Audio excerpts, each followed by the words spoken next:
હરિઓમ વિદ્યાર્થી મિત્રો, આજે આપણે ધોરણ 7 વિષય સામાજિક વિજ્ઞાન પાઠ 12 આપત્તિ અને વ્યવસ્થાપન. આગળના વિડિયોની અંદર આપણે ધરતીકંપ અને ભૂકંપ વિશેની માહિતી જોઈ હતી.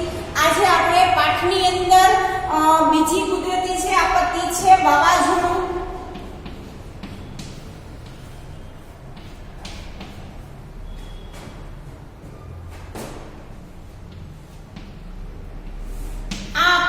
ચર્ચા કરીશું. વાવાઝોડું આપત્તિ છે એ કેવી છે ભાઈ? કુદરતી આપત્તિ છે. આ વસ્તુ ખાસ યાદ રાખજો, બરાબર? કુદરતી અને માનવ સર્જિતમાં મિક્સ ન થઈ જાય.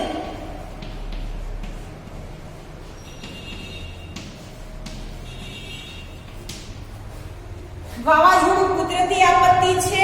વાવાઝોડાની અંદર હવાના દબાણમાં સર્જાતી અસમતુલાની પરિસ્થિતિને પ્રચંડ એમ કહેવાય કે વાતાવરણીય તોફાનોનો ઉદ્ભવે છે, તેને આપણે વાવાઝોડું અથવા તો ભાઈ ચક્રવાત કહીએ છીએ, બરાબર? હવે આ વસ્તુ આપણે વાવાઝોડું છે એનાથી આંખે જોઈ શકીએ છીએ, બરાબર? અતિ વેગથી પવન ફૂંકાતો હોય, બરાબર? પવનની જે સમતુલા છે અત્યારે આપણે જોઈએ છીએ પવન આવે જ છે, બરાબર? પવન ના આવે તો આપણે તરત જ એમ કહીએ છીએ કે આજે તો પવનની લહેરકી જ નથી, આજે બહુ ગરમી થાય છે, બરાબર? વૃક્ષો આપણે પાંદડા હલતા ના દેખાય, બરાબર? એના ઉપરથી આપણે ખબર પડી જાય કે ભાઈ આજે પવનનું પ્રમાણ ઓછું છે. પણ જ્યારે એમ કહેવાય કે એ પવનની સમતુલાની અંદર અસમતુલા ઊભી થાય છે, એ સમયે એમ કહેવાય કે ચક્રવાત અથવા તો કોઈ વાવાઝોડા જેવી પરિસ્થિતિ સર્જાય છે. અને આ ચક્રવાત અને વાવાઝોડા એમ કહેવાય કે તોફાની વાતાવરણીય પવનો જે વિસ્તારની અંદર ત્રાટકે છે, કે જે વિસ્તારની અંદર જાય છે ત્યાં એમ કહેવાય કે પારાવાર નુકસાન થાય છે.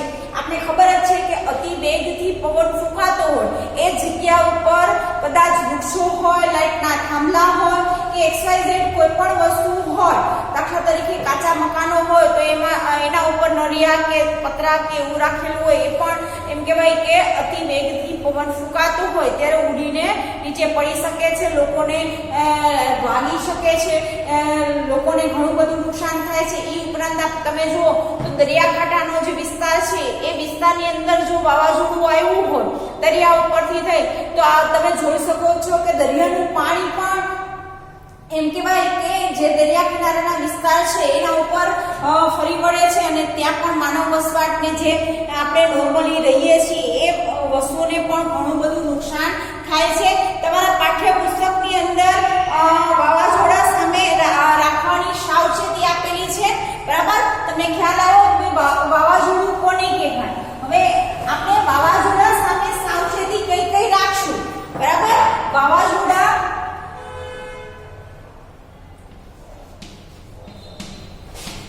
વાવાઝોડું જ્યારે આવે છે તે સમયની સાવચેતી એટલે કે આપણે કયા પગલા લેશું, બરાબર?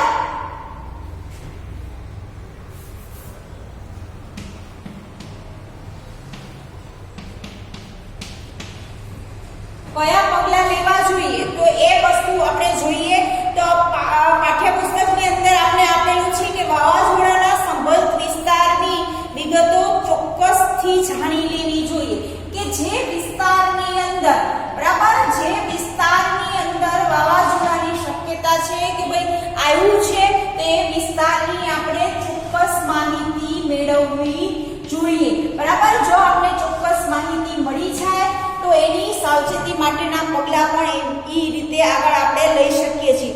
તંત્ર અથવા તો ભાઈ સ્થાનિક જે સંસ્થાઓ છે એ જે આપણે સૂચનાઓ આપે એ પ્રમાણે આપણે રહેવું જોઈએ, બરાબર? આવી વાવાઝોડાની પરિસ્થિતિ છે, ધરતીકંપની પરિસ્થિતિ છે, એ પરિસ્થિતિમાં આપણે ખબર જ છે કે ટીવી, રેડિયો અથવા તો કોઈ સ્થાનિક જે પ્રશાસન હોય, જે એમ કહેવાય કે સ્થાનિક લોકો નક્કી કરે છે, એની અંદર ગ્રામ પંચાયત આવી જાય, જિલ્લા પંચાયત આવી જાય, તાલુકા પંચાયત આવી જાય, એ જે લોકો આપણે ગાઈડલાઇન્સ આપે છે એ ગાઈડલાઇન્સ મુજબ આપણે એમ કહેવાય કે ફોલોઅપ કરવું જોઈએ. શું કામ? કે આ કુદરતી આપત્તિ આવી એમાં આપણી ઈચ્છા મુજબ ને આપણે રીતે કરવા માંડીએ તો ઘણી બધી મુશ્કેલીઓ નડી શકે છે. તો એવા સમયે ભાઈ જે આપણે સૂચના મળે છે એ સૂચનાનું પાલન કરવું જોઈએ. દરિયા કિનારાની નજીક નીચાણવાળા ક્ષેત્રો હોય ત્યાં દૂર ઊંચાઈવાળા વિસ્તારોમાં જતું રહેવું જોઈએ. હવે દરિયા કિનારો મેં તમને પહેલા જ કીધું, દરિયા કિનારો જ્યાં છે બરાબર, હવે એ વિસ્તારના જે લોકો રહે છે એને ઊંચાણવાળા વિસ્તારમાં ભાઈ સ્થળાંતર થવું જ પડે છે જ્યારે વાવાઝોડું આવે છે ત્યારે. હવે જો ના જઈએ, આપણે એવું વિચારીએ ભલે વાવાઝોડું આવે તો આપણે જોઈશું ભાઈ શું થાય છે, એવું જોવાની ફિરાતમાં આપણે રહીએ ભાઈ એનો સામનો કરી લેશું, આમ કરશું તેમ કરશું, એવું જાતે વિચારવાનું નહીં. જો આપણે તંત્ર દ્વારા સૂચના મળે કે ભાઈ અત્યારે તમે જે જગ્યાએ છો એ જગ્યાએ રહેવું રિસ્કી છે, તમે ઊંચાણવાળા વિસ્તારમાં તમે સ્થળાંતર થઈ જાઓ, તો આપણે ઊંચાણવાળા વિસ્તારમાં સ્થળાંતર થઈ જવું જોઈએ, નકર ઘણી બધી મુશ્કેલીઓનો આપણે સામનો કરવો પડે છે. પછી છે ખાવા પીવાની વસ્તુ, ટોર્ચ, પાણી, કપડા, રેડિયો જેવી દવા વગેરેની તૈયારી રાખવી જોઈએ. ભાઈ વાવાઝોડું આવ્યું છે તો એ સમયે પછી આપણે આખું ઘર લઈને ભેગા ફરી શકતા નથી, ઘરમાં પડ્યા લાગેલા છે નહીં ને. તો આપણા જીવન જરૂરિયાતની જે પણ વસ્તુઓ છે, દાખલા તરીકે ખાવા પીવાની થોડીક વસ્તુ, થોડા કપડા, ટોર્ચ બરાબર, એ ઉપરાંત રેડિયો હોય તો રેડિયો, એ ઉપરાંત એમ કહેવાય કે નોર્મલી કંઈક પડવા વાગવાથી કે બીજી દવાઓ છે એવી દવાઓ, એવું એક થેલું એમ કહેવાય કે આપણે લઈને નીકળી જવાનું હોય છે બરાબર. શું કામ કે કોઈ પણ વસ્તુની ક્યારે પણ જરૂર પડે, જો આપણી પાસે આ વસ્તુ હોય તો આપણે બીજા પાસે માંગવી પડે નહીં અને એનો આપણે ઉપયોગ કરી શકીએ છીએ. વીજળી અને ગેસના જોડાણ આપણે બંધ કરી દેવા જોઈએ બરાબર. વીજળીનું કોઈ પણ કુદરતી આપત્તિ આવે એટલે આપણે ઇલેક્ટ્રિસિટી આપણી ઘરની બંધ જ કરી દેવી જોઈએ બરાબર, જેના કારણે આગ લાગવાની જે શક્યતા છે એ શક્યતા બહુ ઓછી થઈ જાય બરાબર. ઘણીવાર તમે જુઓ તમારા ઘણાના ઘરમાં આદત હશે કે રાતે સૂવે ને તો પણ ગેસની બોટલનું મેઇન બટન બંધ કરીને સૂતા હશે. શું કામ કે ભાઈ રાતે આપણે ઊંઘમાં શું થાય છે આપણે ઘણીવાર ખબર રહેતી નથી, તો એ વસ્તુ બંધ હશે તો ભાઈ અકસ્માત થઈ શકશે નહીં. આ વસ્તુ ખાસ કરવી જોઈએ. આપણે ઘરની બહાર જતા હોઈએ ભાઈ 8-10 દિવસ આપણે ઘરમાં નથી તો આપણો વીજળીનો જે પુરવઠો છે એની આપણે મેઇન સ્વિચ બંધ કરી દઈએ તો ભાઈ આપણે ઘણા બધા એમ કહેવાય કે કદાચ ઓન ધ સ્પોટ કોઈ એવું ઘટના બને તો એ નુકસાન થતું અટકી જાય છે, મોટી આપત્તિ આવતી અટકી જાય છે. એ સમયે વીજળી અને ગેસનું જોડાણ બંધ રાખવું જોઈએ. ચોક્કસ જાણકારી મળે એ સાંભળવી જોઈએ, ચોક્કસ બરાબર. અફવાઓ તો ઘણી બધી સાંભળવા મળે આવી સમયની, તો એ અફવાઓ ઉપર ધ્યાન ના આપવું. ચોક્કસ જે માહિતી આપણે મળેલી હોય એના ઉપર જ આપણે ધ્યાન આપવું જોઈએ. ચેતવણી મળતા બધા જ બારી બારણા બંધ કરી દો બરાબર. વાવાઝોડાની આપણે ચેતવણી મળે છે તો એ સમયે વાવાઝોડું આવવાનું છે એવું આપણે સમાચાર મળે તો આપણે ઘરમાં જ રહેવું જોઈએ. આપણા બારી બારણા છે એ બંધ કરી દેવા જોઈએ.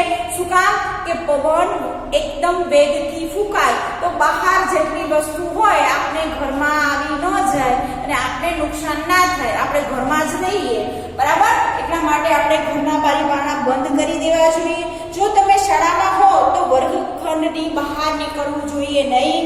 પછી જો તમે વાહનોમાં હો તો વીજળીના થાંભલા, ઝાડ, દરિયાથી દૂર ઊભા રાખી અને તેની અંદર જ રહેવું જોઈએ. દાખલા તરીકે આપણે કોઈ વ્હીકલ લઈને જાય છે કે 4 વ્હીલ લઈને જાય છે અને અચાનક વાવાઝોડું આવે, તમને ભાઈ પ્રશ્ન થવો જોઈએ કે આવી પરિસ્થિતિ થાય તો ત્યારે શું કરવું. તો ભાઈ આપણે સલામત એવી કોઈ પણ જગ્યા આપણે એ સમયે દેખાય તો એ જગ્યાએ આપણે ઊભા રહી જવું જોઈએ બરાબર. ભાગમ દોડી કરીને આપણે ભાઈ જલ્દી 10 મિનિટમાં અહીંયા પહોંચી જશું, 5 મિનિટમાં પહોંચી જશું, એ વસ્તુ કરવી જોઈએ નહીં. આપણે ખબર જ છે કે ઘણી બધી મુશ્કેલીઓનો સામનો કરવો પડે છે.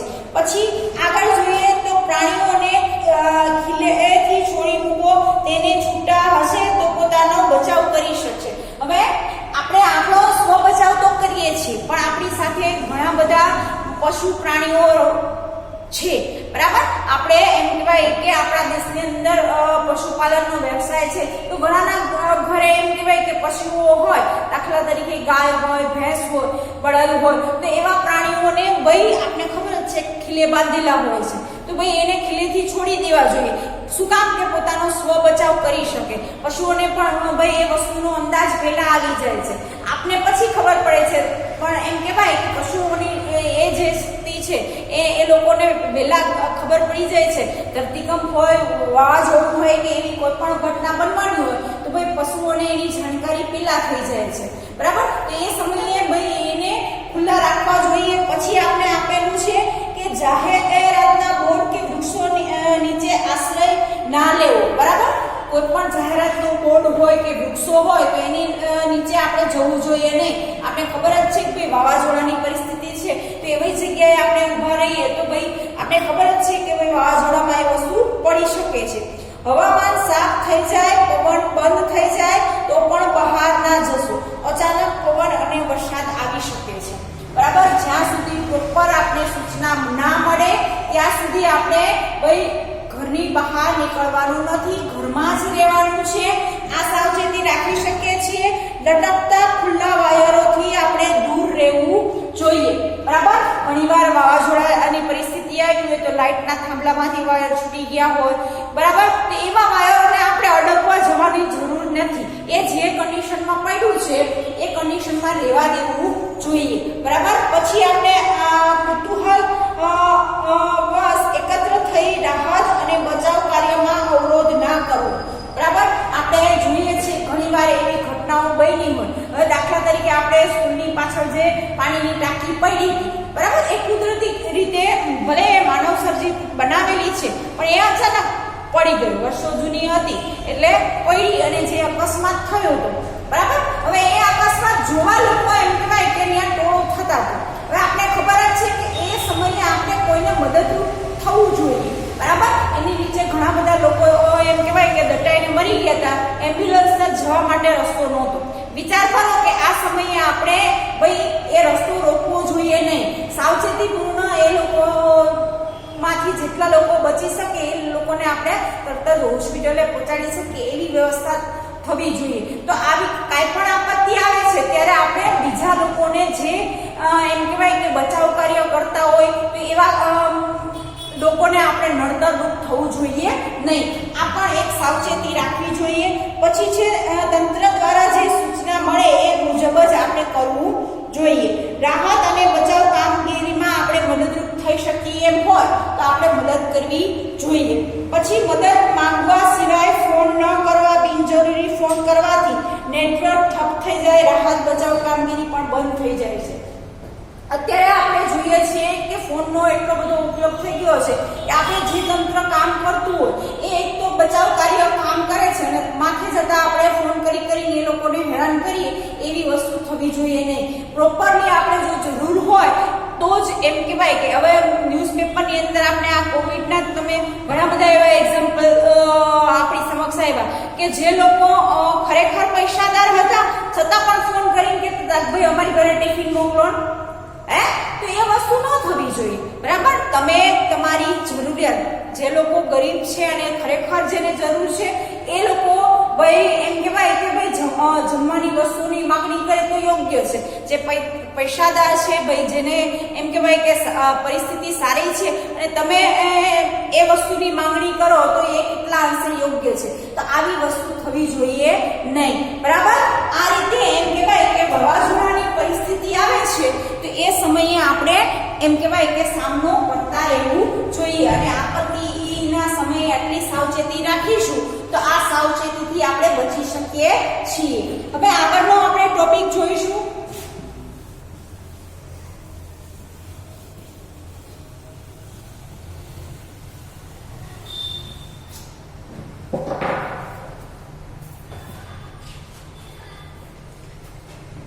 આગળનો ટોપિક છે સુનામી.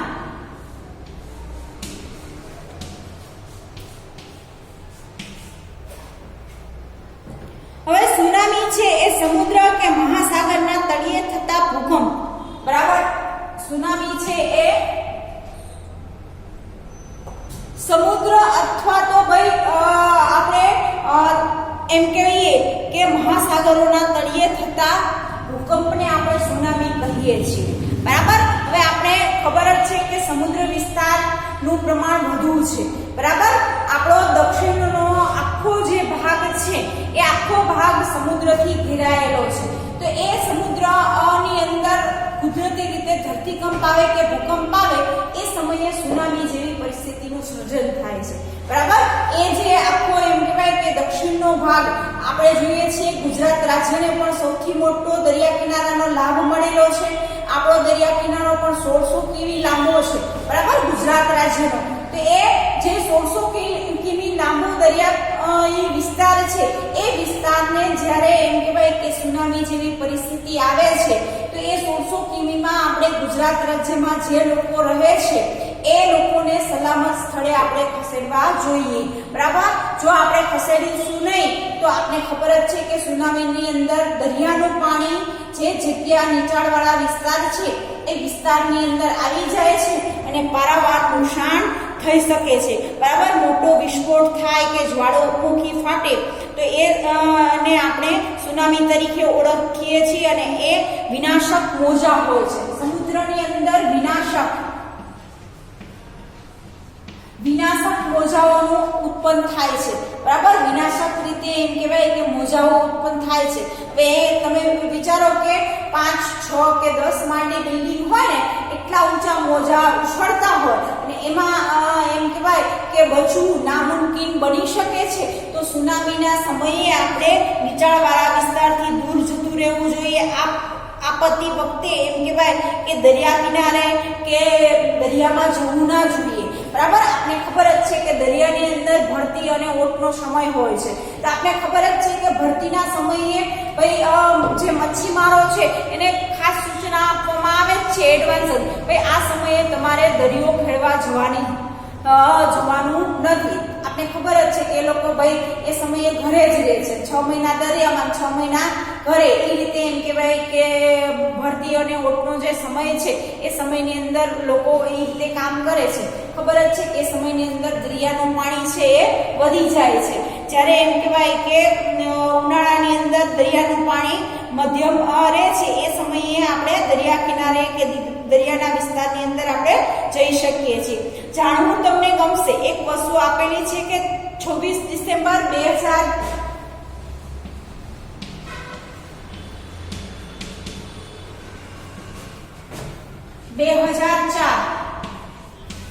આ સાલની અંદર એમ કહેવાય કે મહાવિનાશક સુનામી હિન્દ મહાસાગરના તટીય પ્રદેશ ઉપર 2004 ની અંદર હિન્દ મહાસાગર એટલે ભારતના નકશાનો જે આ ભાગ છે અહીંયા આપણે હિન્દ મહાસાગર આવેલો છે. બરાબર. તો આ મહાસાગરની અંદર એમ કહેવાય કે તટીય વિસ્તારની અંદર થાઈલેન્ડ, ઇન્ડોનેશિયા, ભારત અને શ્રીલંકા વગેરે દેશો ઉપર લગભગ 2 લાખ લોકોએ જાન ગુમાવી હતી. જે વિનાશક સુનામી આવી હતી એમાં 2 લાખ લોકો, બરાબર, 2 લાખ લોકોએ પોતાના જીવ ગુમાવ્યા હતા. હિન્દ મહાસાગર આપણો જે દક્ષિણનો ભાગ છે એની નીચેથી હિન્દ મહાસાગર સમુદ્રની શરૂઆત થાય છે. તો એ સમુદ્રની અંદર મોટી સુનામી આવી હતી 2004, 26 ડિસેમ્બર 2004. તો એની અંદર આપણે શ્રીલંકા, ભારત, થાઈલેન્ડ એવા જે પણ દેશ આજુબાજુના છે એ બધા જ દેશનો આંકડો આપણે જોઈએ તો 2 લાખ લોકોએ પોતાનો જીવ ગુમાવ્યો હતો. બરાબર. આ એક આપણા માટે જાણકારી માટે આંકડો આપેલું છે. હવે સુનામી જેવી પરિસ્થિતિ આવે છે તો એ સમયે ભાઈ તમે કેવી સાવચેતી રાખશો એ વસ્તુ અહીંયા આપેલી છે કે સુનામી વખતે આપણે કઈ સાવચેતી રાખીશું.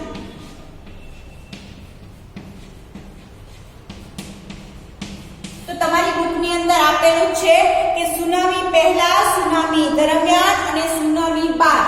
હવે સુનામી આવે તો આપણે ખબર જ છે કે નીચાણવાળા વિસ્તારમાં પાણી ફરી વળે છે. બરાબર.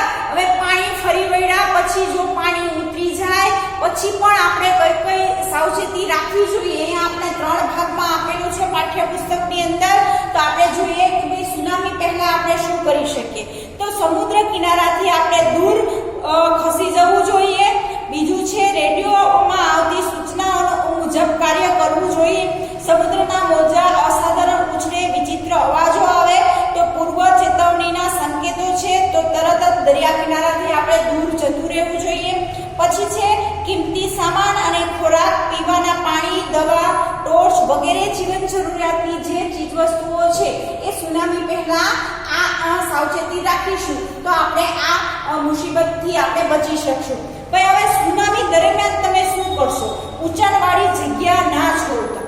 આપણે જે જગ્યાએ સલામત રીતે પહોંચી ગયા છે અને ઊંચાણવાળી જગ્યા છે કે જ્યાં એમ કહેવાય કે સુનામીનું પાણી નહીં આવી શકે તો એ જગ્યા આપણે ઓન ધ સ્પોટ છોડવી જોઈએ નહીં. આપણે એક દિવસ રહ્યા ને આપણે એમ થઈ ગયું ના હવે સુનામી બંધ થઈ ગઈ છે તો આપણે ભાઈ આપણા જે તે સ્થળે ચાલ્યા જાય તો એ વસ્તુ કરવી જોઈએ નહીં.